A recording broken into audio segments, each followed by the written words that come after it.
ایک انسان کے تباہی کا راستہ. یہ ملک کا بھی یہی ہے. ملک بھی دونوں راستوں پہ جا سکتا ہے, اپنے تباہی کے راستے پہ اور اس راستے پہ جس پہ اللہ کی نعمتیں بخشی گئی. مدینہ کی ریاست کے اوپر سب سے زیادہ اللہ نے اپنی نعمتیں بخشی تھی. دنیا کی تاریخ کا سب سے بڑا انقلاب تھا. ہمیں تاریخ ہی نہیں پتا, کبھی اس طرح کا چینج آیا ہی نہیں دنیا میں. اور اس لیے اللہ نے ہمیں حکم دیا کہ نبی صلی اللہ علیہ وسلم کی زندگی سے سیکھو, ان کے قدموں پہ, ان کے راستے پہ چلو, کیونکہ وہ ہماری بہتری ہے. ہم اگر ان کے راستے پہ جاتے ہیں, ایک انسان جاتا ہے وہ بڑا انسان بن جاتا ہے, اور اگر ایک قوم جاتی ہے تو وہ قوم اوپر اٹھ جاتی ہے. جس طرح مدینہ کی ریاست کے اندر دنیا کی تاریخ کا سب سے بڑا انقلاب آیا تھا. اس کی کوئی دنیا میں مثال نہیں ہے کہ وہ قوم, اس نے دنیا کی کئی صدیوں تک امامت کی, جس کی حیثیت ہی کوئی نہیں تھی, جن کے کوئی آپس میں قبیلے لڑتے تھے, کوئی پوچھتا نہیں تھا ان کو. 2 ایمپائرز تھے, سپر پاورز تھی, رومن ایمپائر اور پرشین ایمپائر. ادھر سے وہ اٹھ کے, اور یہ بھی دنیا کی تاریخ کا ایک حصہ ہے کہ اتنی تیزی سے کبھی بھی کوئی قوم دنیا پہ غالب نہیں ہوگی. تو ہم جب ایک بڑے خواب کا نام لیتے ہیں پاکستان, تو وہ ہمارے جو نظریاتی لیڈر تھے علامہ اقبال, وہ یہ کہہ رہے تھے, کیونکہ سارے مسلمان تو پاکستان میں نہیں آ سکتے تھے بر صغیر کے, لیکن یہ اس ملک نے ماڈل بننا تھا اس ریاست کے اوپر جس نے اس قوم کو ایک عظیم قوم بنانا تھا. تو اس کے کئی اصول اللہ نے طے کیے ہوئے ہیں. سب سے پہلا اصول قانون کی بالادستی, رول آف لا, جس کو انصاف کہتے ہیں. سب قانون کے سامنے ایک برابر. جو ہمارے ملک کی تباہی کا سب سے بڑا سبب کہ امیر کے لیے, طاقتور ڈاکو کے لیے NRO اور بیچارہ غریب جیلوں میں جا رہا ہے, یہ ہماری تباہی کا سبب بنا ہے.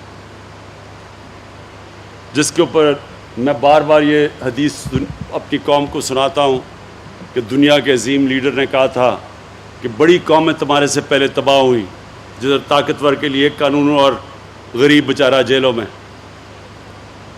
تو ہمارا ملک میں 2 اصولوں کے اوپر ہم نے پاکستان کو کھڑا کرنا ہے. ایک قانون کی بالادستی, اور یہ جو سارے مافیا اس وقت اکٹھے ہو کے NRO لینے کی میرے سے کوشش کر رہے ہیں, اور جو نہیں کبھی کامیاب ہوں گے, کیونکہ میں نے ان کو کبھی NRO نہیں دینا, ان کو قانون کے نیچے لے کے آنا ہے. یہ میرا سب سے پہلا مقصد ہے. اور دوسرا مقصد کہ اپنے کمزور غریب طبقے کو اوپر اٹھانا ہے, جو کہ دنیا کی تاریخ کی مدینہ میں پہلی فلاحی ریاست بنی تھی, جدھر ریاست نے ذمہ داری لی تھی اپنے کمزور لوگوں کی. یہ جو آپ پیچھے دیکھ رہے ہیں فلیٹ, کیوں یہ 2011 تب سے یہ پروجیکٹ ہے اور یہ چلتا نہیں؟ کیونکہ غریبوں کا پروجیکٹ ہے. یہی VIPs کا ہوتا تو 2 سال میں پورا ہو جانا تھا. غریبوں ہیں, کسی کی آواز نہیں ہے, مزدور ہیں, ان کا پیسہ بھی کہیں اور چلا جاتا ہے, ان کی زمینوں بھی اور استعمال ہو جاتے ہیں, ان کے اوپر قبضہ گروپ بھی آ جاتا ہے, کیونکہ آواز نہیں ہے لوگوں کی, کمزور ہیں لوگ. ہماری ذمہ داری ہے ریاست کی کہ ہم اپنی کمزور طبقے کی ذمہ داری لیں, جس طرح مدینہ کی ریاست میں لی گئی تھی. تو انشاءاللہ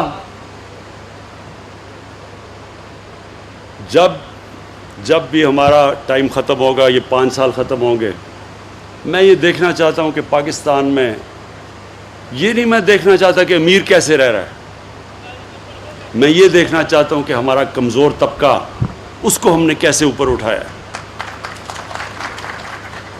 آپ کو شاید میرے پختونخوا کے ممبر آف پارلیمنٹ, میرے chief minister, governor, ministers, MPs, شاید آپ کو اس چیز کا نہیں پتا کہ پختونخوا کے لوگوں نے آپ کی پارٹی کو 2/3 اکثریت دی. کیوں؟ جبکہ وہ کبھی دوسری باری نہیں دیتے کسی کو, ایک باری دیتے ہیں لوگوں کو, دوسری باری میں ایک وہ گیا تو دوسرے کو پھر چانس دیتے ہیں. تو کیوں 2/3 اکثریت دی. یونائٹڈ نیشنز UNDP کی ایک رپورٹ ہے یونائٹڈ نیشنز کی, وہ بھی انہوں نے شائع کی ہے. 2013 کے بعد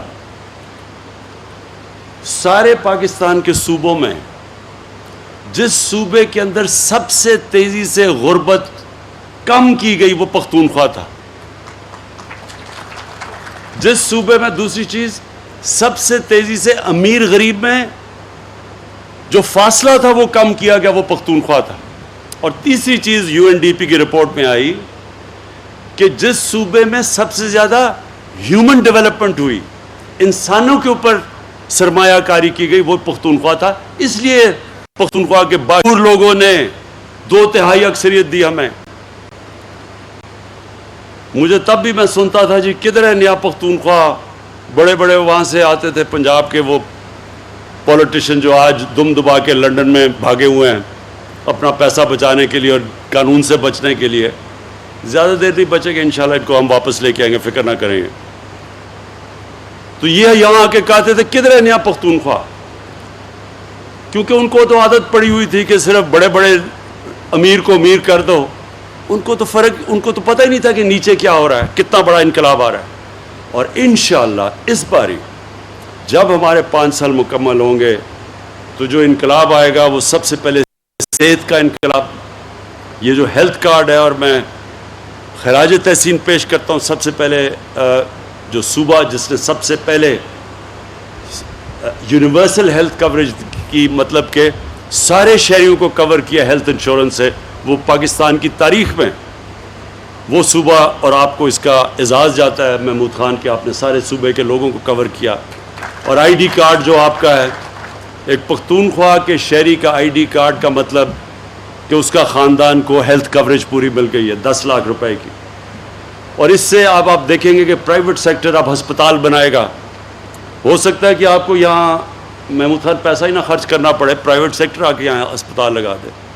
آپ پرائیویٹ سیکٹر کو اب زمین دے دیں. صرف پرابلم یہ ہوتا ہے کہ زمین کی شہروں میں اتنی زیادہ قیمتیں ہیں کہ وہ ہسپتال بناتے ہوئے وہ ڈرتے ہیں.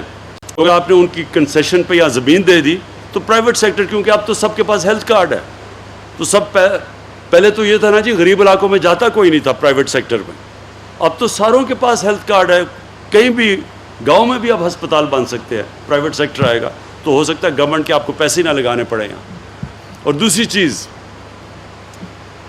یہ جو ہاؤسنگ کی میں نے بات کی, یہ پہلی دفعہ انشاءاللہ پاکستان میں بڑی مشکلوں سے ہم نے سارے قانون اور رکاوٹیں دور کرتے ہوئے یہ جو عام مزدوروں کے لیے گھر, عام لوگوں کے لیے, ویلڈر کے لیے, مکینک کے لیے, جو آج تک کبھی گھر سوچ ہی نہیں سکتے تھے کہ ان کو اپنے سر پہ چھت ملے گی, یہ ان لوگوں کے لیے پہلی دفعہ پاکستان میں اب وہ ہم نے وہ رکاوٹیں ختم کی ہیں کہ اب بینک پیسے دیں گے کہ وہ اب عام آدمی اپنے لیے بینک سے قرضہ لے کے اور وہ گھر بنا سکیں.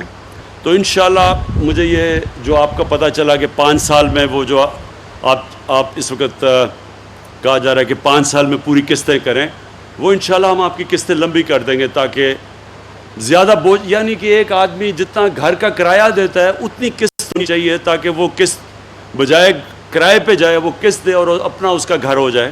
تو انشاءاللہ وہ میں اس کا پورا کروں گا. اور وہ جو آپ نے باقی آپ کی زمینیں پڑی ہوئی ہیں, جو لیبر کی زمینیں پڑی ہوئی ہیں, میں نیا پاکستان ہاؤسنگ کو خاص طور پہ جا کے آج ہی بلکہ کل پہنچ کے میں آفس میں تاکید کروں گا کہ آپ کے ساتھ بیٹھ کے ایک پارٹنرشپ کریں تاکہ یہ جو جتنے بھی آپ کے یہاں ہم کنسٹرکشن شروع کر سکیں اور مزدوروں کے گھروں پہ, تاکہ ساری جگہ کام شروع ہو جائے. تو وہ بھی انشاءاللہ میں آپ کے لیے کر دوں گا. اور آخر میں مجھے جو سب سے زیادہ خوشی ہوئی وہ یہ کہ میں 2 سال پہلے آ کے گراؤنڈ بریکنگ کی تھی ممند ڈیم کی. تو آج جب میں نے وہ جو ممند ڈیم دیکھی ہے, ماشاءاللہ وہ پورا کرونا کے باوجود پورا اس کے اوپر کام ہو رہا ہے, اور 2025 میں یہ ڈیم بن جائے گی. اور اس ڈیم سے 17,000 ایکڑ زمین مزید پشاور کے علاقے میں اس کے اوپر سیراب ہو جائے گی, اس کے لیے پانی ہو جائے گا. پشاور کے لیے 300 ملین گیلن کا پانی آ جائے گا کیونکہ پشاور کا پانی نیچے جا رہا ہے. تو اس سے پشاور کے لوگوں کو پانی کا بھی مسئلہ حل ہو جائے گا. اور پھر بجلی، جو بجلی یہاں سے ہوگی پشاور کے لیے تو سستی بجلی ہمیشہ کے لیے آ جائے گی یہ ممند ڈیم سے، تو یہ بھی آپ کا مسئلہ حل ہو جائے گا. اور یہ ماشاءاللہ یہ ایک وہ پروجیکٹ ہے کہ 50 سال کے بعد یہ بڑی ڈیم پہلی پاکستان میں بنے گی. اس کے بعد مزید اور باشا ڈیم ہے، پھر آگے 9 اور ڈیمز بن رہی ہیں پاکستان میں، کوئی بڑی ہیں کوئی چھوٹی ہیں. تو اگلے 10 سال تک یعنی 2028 تک 10 ڈیمز بنیں گی پاکستان کے اندر، جس کے اندر ممند اور باشا ڈیم سب سے بڑی ڈیمز ہوں گی. پھر اس کے بعد داسو بھی بہت بڑی ڈیم ہے. تو یہ ایک پہلی دفعہ ہم نے اس کا نام رکھا ہے ڈیکیڈ آف ڈیمز، کہ 10 سال کے اندر ڈیمز جو کہ 50 سال پہلے ہمیں بنانی چاہیے تھی وہ انشاءاللہ اب سارے پاکستان میں، کیونکہ آگے بہت بڑا مسئلہ آ رہا ہے پانی کا. اور پھر کیونکہ ہمارے فوڈ آبادی بڑی تیزی سے بڑھ رہی ہے تو وہ فوڈ سیکیورٹی کا، تو اس کے لیے یہ جو واٹر ریزروائرز ہیں ان کی بہت ضرورت ہے اور سستی بجلی کی ضرورت ہے.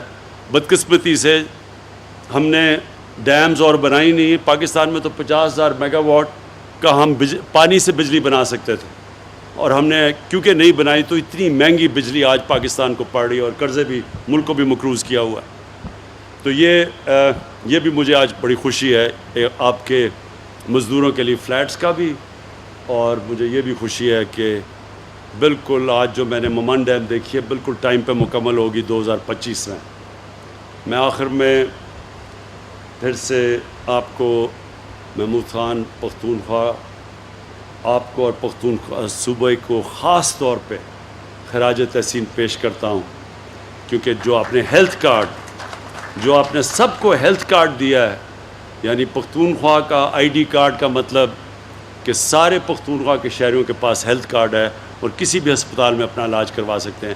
یہ ایک کمزور لوگوں کے لیے، غریب لوگوں کے لیے سب سے بڑی نعمت ہے، اور اس کی میں آپ کو خراج تحسین پیش کرتا ہوں. وزیر اعظم عمران خان کم لاگت فیملی فلیٹس تقسیم کرنے کی تقریب سے خطاب کر رہے تھے. انہوں نے کہا